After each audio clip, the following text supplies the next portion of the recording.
우리는 모두 생로병사의 길을 걷고 있습니다. 태어나고 늙고 병들고 죽는다는 자연의 순환 속에서 우리는 어떻게 살아야 할지 매 순간 고민합니다. 그런데 최근 한 가지 놀라운 사실이 밝혀졌습니다. 사람들과 어울리며 복잡하게 사는 것보다 오히려 혼자 사는 사람들이 더 건강하게, 더 오래 산다는 연구 결과가 점점 늘어나고 있는 것입니다.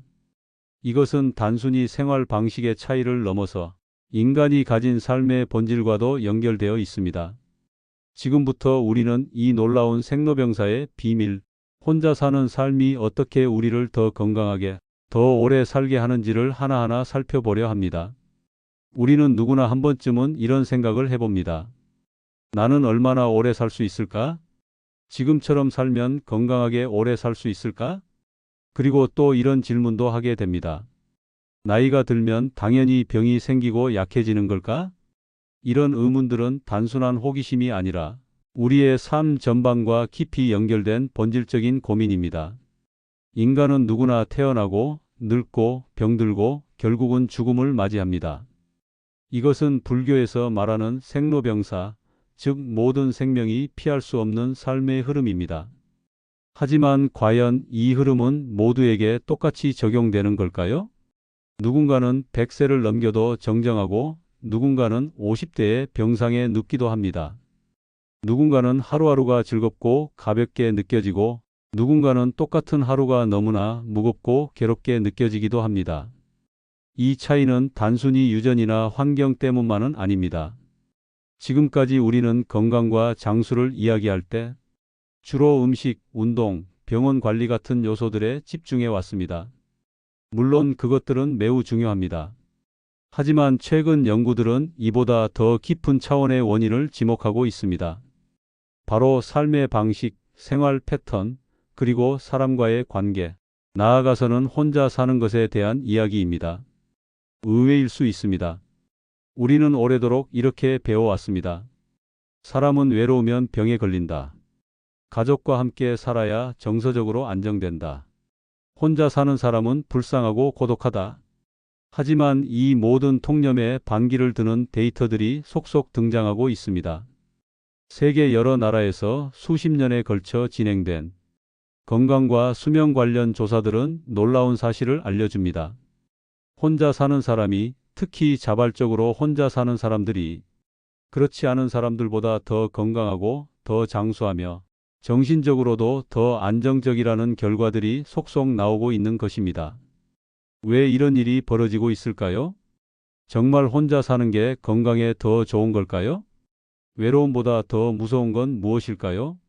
함께 살아가는 삶과 혼자 살아가는 삶의 차이는 단지 사람 수의 차이일까요? 우리는 이 질문에 답하기 위해 먼저 생로병사의 기본 원리에 대해 다시 생각해 봐야 합니다. 생은 시작이고 노는 시간이며 병은 균열이며 사는 끝입니다. 여기서 가장 중요한 것은 바로 노와 병의 연결입니다. 우리는 흔히 나이가 들면 자연스럽게 병이 생긴다고 생각합니다. 그러나 현대의학은 그렇게 단정하지 않습니다.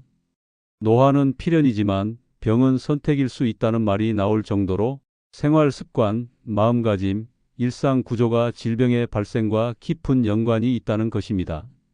예를 들어 규칙적인 수면과 식사, 스트레스 관리, 그리고 삶의 주도권을 얼마나 가지고 있는지가 심장질환, 암, 당뇨, 치매 등 주요 질병의 발생 확률을 좌우합니다. 여기서 중요한 지점이 바로 삶의 주도성입니다. 스스로 자신의 삶을 설계하고 조절하며 살아가는 사람은 그렇지 않은 사람보다 훨씬 더 건강하게 나이 들어갑니다. 그리고 바로 이 삶의 주도성이 혼자 사는 삶과 매우 밀접하게 연결되어 있습니다.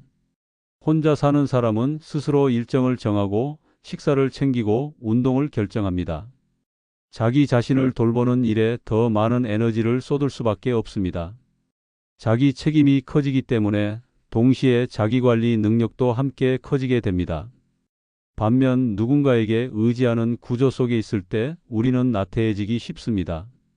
누가 해줄 거야, 나 대신 알아서 해줄 거야 라는 무의식이 깊게 깔리면 몸과 마음은 점점 스스로의 균형을 잃게 됩니다. 또한 함께 살아가는 삶이 항상 긍정적인 감정만을 주는 것도 아닙니다. 가족 간의 갈등, 감정의 억압, 원치 않는 소통은 오히려 스트레스를 유발하고 이것이 건강에 부정적인 영향을 미치기도 합니다. 심리학에서는 이를 사회적 억압감이라고 설명합니다. 즉, 관계 속에서 나를 지우고 상대를 위해 계속 맞춰가는 삶은 장기적으로 건강에 악영향을 줄 수 있다는 것입니다. 그에 비해 혼자 사는 사람은 자신의 감정을 더 자주 들여다보고 스트레스를 스스로 관리합니다. 앞서 우리는 혼자 사는 사람들이 오히려 더 건강하게, 더 오래 산다는 연구 결과에 대해 살펴보았습니다. 이제부터는 왜 그런 결과가 나오는지 구체적인 이유와 심리적, 신체적 측면에서의 효과들을 조금 더 자세히 이야기해 보려 합니다. 첫 번째 이유는 생활의 자율성과 일관성입니다. 혼자 사는 사람들은 자신의 생활 패턴을 스스로 계획하고 통제합니다. 잠을 자는 시간, 식사 시간, 여가 시간 등 일상의 모든 루틴을 본인의 몸과 리듬에 맞춰 조절할 수 있습니다. 예를 들어 함께 사는 가족이 있다면 상대방의 일정이나 취향에 따라 식사 시간이 달라지기도 하고 잠자는 시간이나 집안 소음에 신경 써야 할 수도 있습니다. 반면 혼자 살면 내 생체 리듬에 가장 적합한 방식으로 생활을 구성할 수 있습니다. 규칙적인 일상은 곧 건강의 기초입니다. 매일 같은 시간에 잠들고 같은 시간에 식사하며 같은 시간에 움직이는 생활은 뇌와 장기, 면역계의 리듬을 안정시키는 중요한 요인이 됩니다. 이는 불면증, 고혈압, 위장장애 같은 만성 질환을 예방하는 데에도 매우 효과적입니다. 두 번째 이유는 자기 돌봄의 강화입니다. 혼자 있는 시간은 곧 나를 돌아보는 시간이 됩니다. 오늘 내 기분은 어땠는지, 내 몸이 어디가 불편한지, 내 감정이 어디로 흐르고 있는지를 좀 더 섬세하게 관찰할 수 있습니다. 반면 함께 사는 사람과의 대화나 갈등, 책임과 의무 속에서는 자신을 돌보는 시간이 줄어들 수 있습니다.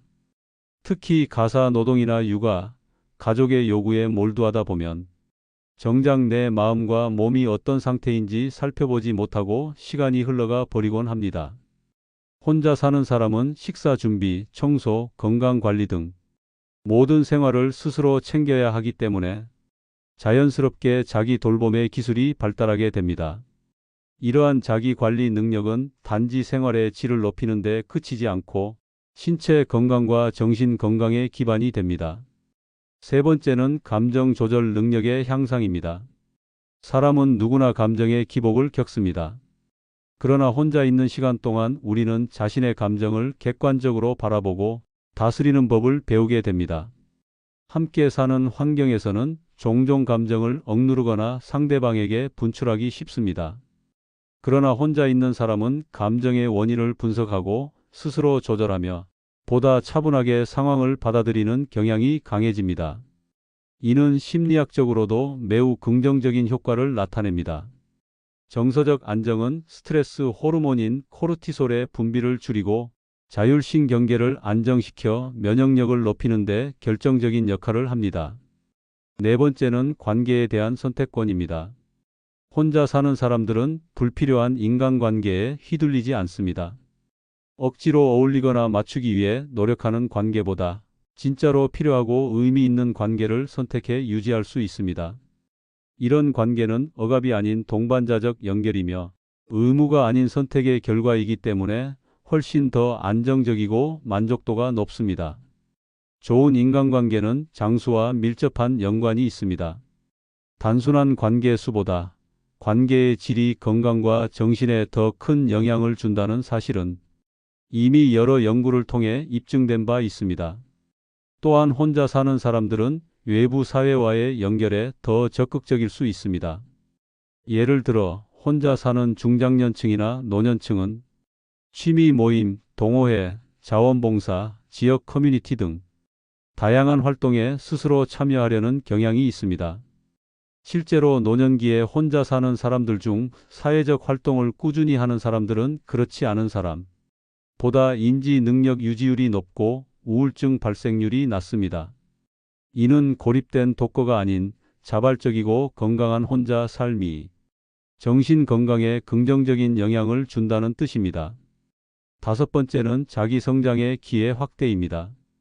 혼자 있는 시간은 곧 몰입의 시간입니다. 책을 읽고 글을 쓰고 명상을 하고 새로운 것을 배우는 등 자기 개발과 자기 성찰이 가능한 시간은 대부분 혼자 있는 시간입니다. 심리학에서는 이를 내면적 자율성의 강화라고 부릅니다. 자신만의 리듬과 목표, 의미를 찾아가는 과정은 삶의 만족도를 높이고 전반적인 웰빙 상태를 끌어올립니다. 특히 뇌과학적으로는 새로운 지식이나 기술을 배우는 활동이 치매를 예방하고 뇌의 가소성을 유지하는 데 결정적이라고 알려져 있습니다.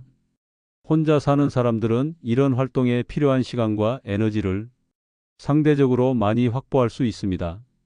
마지막으로 중요한 요소는 자기 회복력, 즉 레질리언스입니다. 혼자 사는 삶은 때때로 불편하고 힘들 수 있습니다. 하지만 그 과정을 통해 사람은 더 강해지고 더 유연해집니다. 위기를 맞이했을 때 스스로 문제를 해결하려는 태도, 상황을 수용하고 다시 일어나는 힘, 그리고 자신의 감정을 다스리는 지혜는 혼자 사는 과정에서 자연스럽게 키워지는 자질입니다.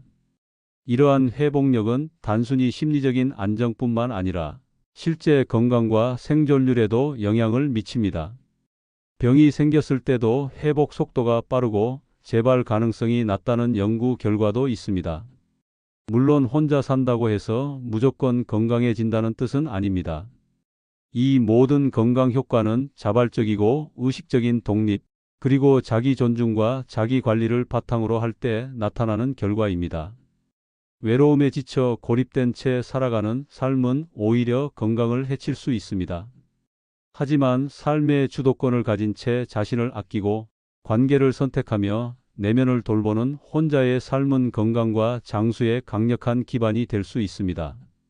혼자 사는 삶이 단순한 생존 방식이 아니라 오히려 더 건강하고 깊이 있는 삶으로 이어진다는 사실을 우리는 앞선 이야기에서 확인했습니다. 이제 이 질문에 답할 차례입니다.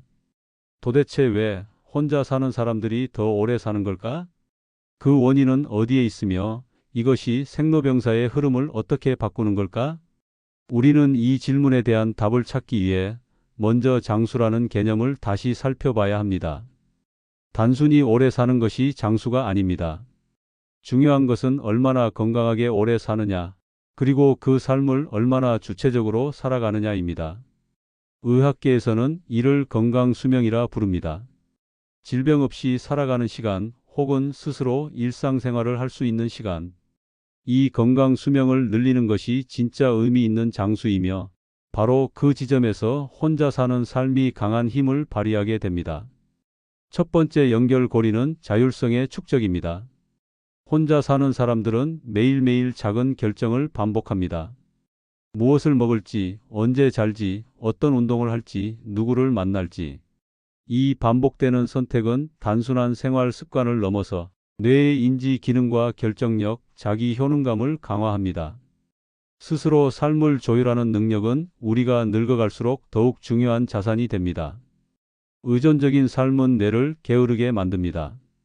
그러나 주체적인 삶은 뇌를 끊임없이 자극하고 생각하게 하며 활동하게 만듭니다. 이런 자율성은 치매나 인지 저하를 예방하는 강력한 무기가 됩니다. 두 번째는 정서적 안정성과 스트레스 회복력입니다. 혼자 있는 사람들은 외부 환경에 쉽게 휘둘리지 않고 내면의 소리에 귀를 기울이는 연습이 되어 있습니다. 혼자 사는 사람들 중 다수는 일기쓰기, 명상, 자연 속 산책 같은 자기 치유 활동을 생활화하고 있습니다. 이런 활동은 스트레스를 자연스럽게 해소하고 심리적 균형을 유지하는 데 매우 효과적입니다. 반면 사회적 관계에 과도하게 얽혀 있는 삶은 갈등, 불안, 감정 소모가 많습니다. 물론 인간관계는 삶의 중요한 축이지만 관계가 많다고 해서 반드시 좋은 삶이 되지는 않습니다. 중요한 것은 그 관계가 나를 성장시키는가 혹은 나를 소모시키는가 하는 점입니다. 혼자 있는 사람은 불필요한 관계를 스스로 걸러내고 자기 자신과 가장 깊은 관계를 맺을 수 있습니다. 그로 인해 감정의 파도에 휩쓸리는 일이 줄어들고 삶이 더욱 단단해집니다. 세 번째 연결고리는 신체 건강의 자율적 관리입니다. 혼자 사는 사람은 몸의 작은 이상 신호에도 민감해집니다. 누군가 대신 챙겨주지 않기 때문에 스스로 몸 상태를 점검하고 병원을 찾는 경향이 강합니다. 실제로 통계에 따르면 자발적으로 혼자 사는 중장년층은 정기 건강검진 수검률이 높고 질병 예방 노력도 상대적으로 활발한 것으로 나타납니다. 이러한 자기 건강관리 습관은 고혈압, 당뇨, 심혈관 질환 같은 만성질환의 예방에 큰 영향을 미칩니다. 또한 식사 습관 측면에서도 흥미로운 결과들이 보고되고 있습니다. 혼자 사는 사람 중 의식적으로 건강식을 실천하는 비율이 높으며 규칙적인 식사와 절제된 식단 구성이 장기적으로 체중, 혈당, 콜레스테롤 수치를 안정시키는 데 도움이 됩니다. 네 번째는 삶의 의미와 목적감입니다. 장수하는 사람들의 공통된 특징 중 하나는 삶의 목적이 분명하다는 것입니다. 하루하루를 의미 있게 보내는 사람일수록 질병에 대한 저항력과 회복력이 높아진다는 연구 결과도 있습니다. 혼자 사는 사람들은 삶의 의미를 찾기 위해 더욱 적극적으로 움직입니다. 취미 활동, 봉사, 여행, 창작 등 자신만의 목적을 설정하고 꾸준히 실천하면서 삶을 능동적으로 살아가게 됩니다. 이 과정에서 생기는 성취감과 몰입은 삶의 질을 높이고 우울증과 무기력증을 예방합니다. 그리고 이 정서적 건강은 면역력과 연결되어 신체 건강으로 이어지는 선순환을 만듭니다. 다섯 번째 연결고리는 죽음을 대하는 자세입니다. 생로병사의 마지막 단계인 사즉 죽음은 누구에게나 찾아오지만 그 죽음을 어떻게 받아들이느냐는 전혀 다릅니다. 혼자 사는 사람들은 삶의 유한성을 일찍부터 인식하고 준비하는 경향이 있습니다. 유언을 정리하고 사전 연명 의료 의향서를 작성하며 삶을 되돌아보는 일을 두려워하지 않습니다. 이는 단순히 죽음을 준비하는 행위가 아니라 지금 이 순간을 더 깊이 있게 살아가는 태도로 이어집니다. 죽음을 준비하는 사람은 현재에 더 집중하고 일상에 더 감사하며 순간순간을 의미 있게 만듭니다. 이런 마음가짐은 삶의 스트레스를 줄이고 신체와 정신의 균형을 유지하는 데 결정적인 역할을 합니다. 마지막으로 고요한 독립 속에서 피어나는 회복력을 이야기해야 합니다. 우리는 흔히 강한 사람을 외향적이고 활발한 사람으로 그리지만 진짜 강한 사람은 조용히 자기 삶을 끌고 가는 사람입니다.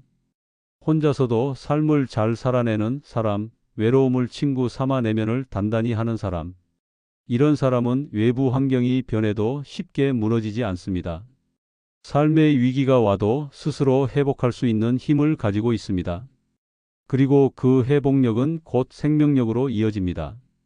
이처럼 혼자 사는 삶은 단순한 외적 형식이 아니라 건강한 독립성, 삶의 주도성, 내면의 회복력이라는 깊은 구조 위에 세워져 있을 때 우리가 말하는 진짜 장수와 연결됩니다.